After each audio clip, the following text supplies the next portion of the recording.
Welcome back. In this video, we are going to check out how to find the distance between diagonal coordinates. So in the previous video, we checked out horizontal and vertical coordinates. Now we need to check out how to find out if two coordinates that are diagonal, what is the distance between them? So the first thing that you need to notice, if coordinates are diagonal, it kind of forms a triangle between there's a vertical distance and a horizontal distance, and that gives us this triangle shape here.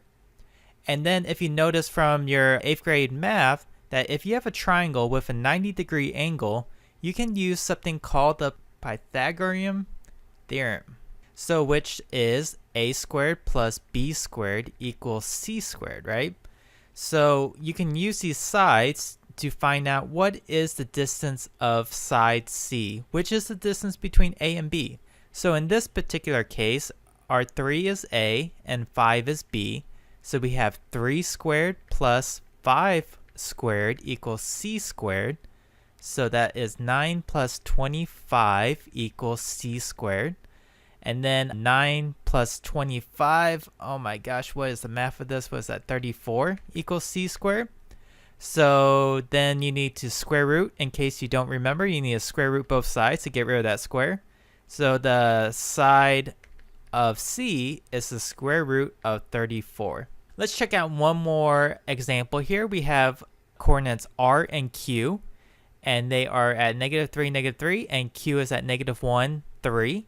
And then remember that we can form our little triangle between the two. Step 1 is find the horizontal and vertical distances. So horizontal distance is 2, vertical distance is 6, okay?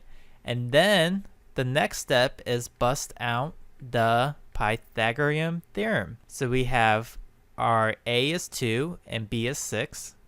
So 2 squared plus 6 squared equals C squared, which is this side right here, which is what we're trying to find.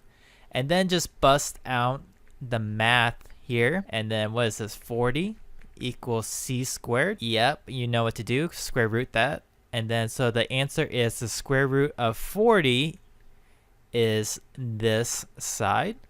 And of course, I could reduce this answer more, just FYI, but for the sake of time in the video, I'm just going to leave it like that.